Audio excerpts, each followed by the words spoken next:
त्योहारों की बात को जरा आगे बढ़ाते हैं और जरा समझ लेते हैं कि जो कंज्यूमर ड्यूरेबल वाली जो कंपनियां हैं, जो अप्लायंसेस वाली कंपनियां हैं, उनका कारोबार कैसा है, उनके लिए कैसा बिजनेस निकल के आ रहा है, फुटफॉल्स कैसे हैं।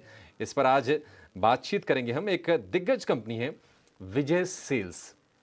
1967 में मुंबई के माहिम इलाके में एक छोटे से इलेक्ट्रॉनिक शोरूम से शुरुआत हुई कंपनी की, और आज देश के एक बड़ी रिटेल चेन में ये कंपनी उभर के सामने आ चुकी है। मुंबई, दिल्ली, एनसीआर, अहमदाबाद जैसे शहरों के साथ पूरे देश में विजय सेल्स के 130 शोरूम हैं और 11 से ज्यादा प्राइमरी कैटेगरी में कंपनी ग्राहकों को 3,500 से ज्यादा प्रोडक्ट ऑफर करती है।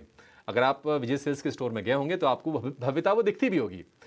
फेस्टिव सीजन को लेकर विजय सेल्स की क्या तैयारी है, कंपनी के आगे क्या विस्तार की क्या योजनाएं हैं, कौन से प्रोडक्ट्स नए, क्या इनोवेशन है, क्या डिस्काउंट्स हैं, क्या ऑफर्स हैं, इन तमाम चीजों पर चर्चा करेंगे। हमारे साथ जुड़ गए हैं कंपनी के एमडी नीलेश गुप्ता। नीलेश जी, बहुत शुक्रिया आपका समय देने के लिए। स्वागत है आपका टीनो स्वदेश पर। सर, शुरुआत इसी से करेंगे। देखिए, कोविड के बाद ना 1-2 साल तो उससे उभरने में लग गए और अब जाके शायद जो रियल डिमांड होगी वो वापस आ रही होगी स्टोर्स में।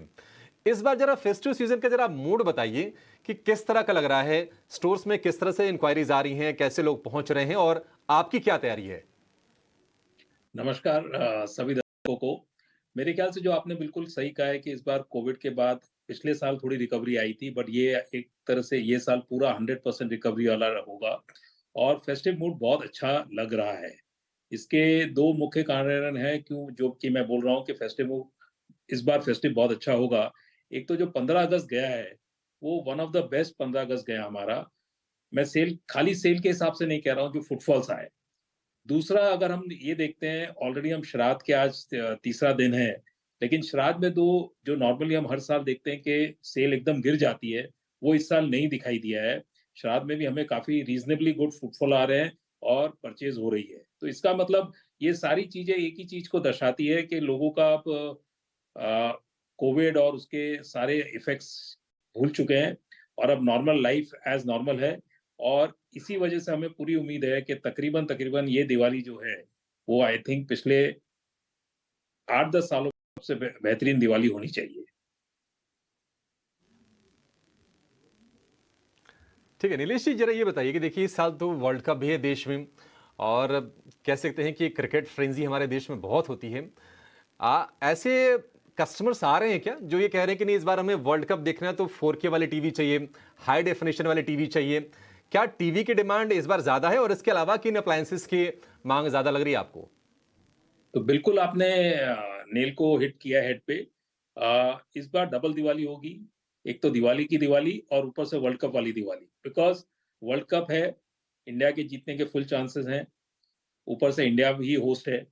तो सबको बड़ी टीवी चाहिए। तो इस बार टीवी में अब जो हम देखेंगे, ऑलरेडी कोविड के बाद लोगों का अपग्रेड करने का बहुत ज़्यादा सिलसिला चालू हो गया था, बिकॉज़ उन्होंने रियलाइज़ किया कि इलेक्ट्रॉनिक्स में अब कॉम्प्रोमाइज़ नहीं करना है। और वर्ल्ड कप को मद्देनज़र रखते हुए मेरे ख्याल से जो नया 43 इंच का साइज़ है वो 55 बन जाएगा।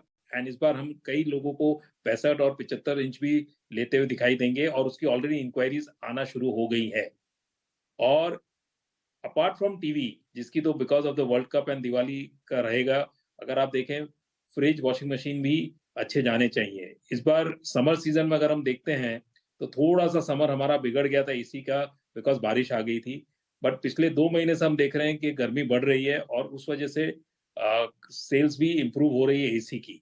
तो मुझे पूरी उम्मीद है कि एसी का भी अच्छा इफ़ेक्ट आएगा। तो overall TV, large appliance, mobile का तो मुझे बोलने की ज़रूरत ही नहीं है। मोबाइल और लैपटॉप को सबका रुझान रहता है, तो उसकी तो सेल लगेगी ही लगेगी, मतलब बढ़ेगी ही बढ़ेगी।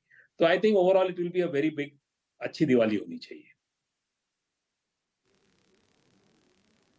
नीलेश जी, जरा ये बताइए कि देखिए, कई बार क्या होता है ना कि आज के दर्शक बड़ा स्मार्ट है। वो कई बार स्टोर में जाके प्रोडक्ट चेक कर लेता है, उसके बाद जो शॉपिंग होती है ऑनलाइन कर लेता है, थोड़े से डिस्काउंट्स मिल जाते हैं और कई बार प्रोडक्ट थोड़े से सस्ते मिल जाते हैं। तो ये ना आपके लिए चैलेंज रहा है और आपके साथ साथ जितने भी जो ऑफलाइन रिटेलर्स हैं उनके लिए भी ये चैलेंज रहा है। इसको मिटिगेट करने के लिए, इससे पार पाने के लिए आपने क्या स्ट्रेटजी बनाई है? क्या आप ऑनलाइन के मुकाबले पैरिटी लेके आ पाए हैं या फिर आपके यहाँ ऐसी कौन सी आकर्षक चीजें हैं जिनसे आप ग्राहकों को लुभा रहे हैं? देखिए, सबसे बड़ी बात है ना, आज जो ग्राहक है ना, उनके लिए मार्केट बहुत ओपन है। ऑफ़लाइन भी है, हमारे स्टोर्स भी हैं, दूसरों के स्टोर्स भी हैं, प्लस ऑनलाइन भी है। बट तकरीबन-तकरीबन क्या होता है, हर एक कंज़्यूमर का जो होता है ना, एक झुकाव होता है। किसी को ऑनलाइन पे ज़्यादा रहता है, किसी को ऑफ़लाइन पे रहता है।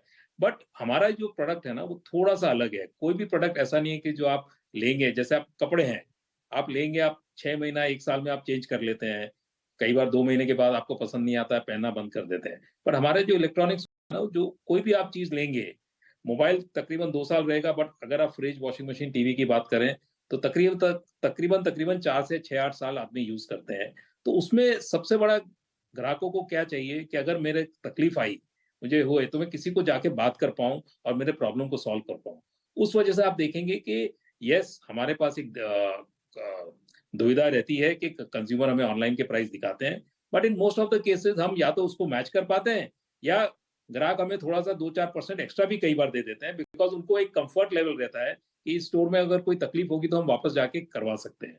और जहाँ तक है, आई थिंक सेल सबकी होगी, ऑनलाइन वालों की भी होगी, ऑफलाइन भी होगा, मार्केट बढ़ रहा है। इनफैक्ट मैं तो हमेशा ये कहता हूँ कि ऑनलाइन के आने से उन्होंने मार्केट का साइज़ बढ़ा दिया है, तो सबके लिए अच्छा ही हुआ है।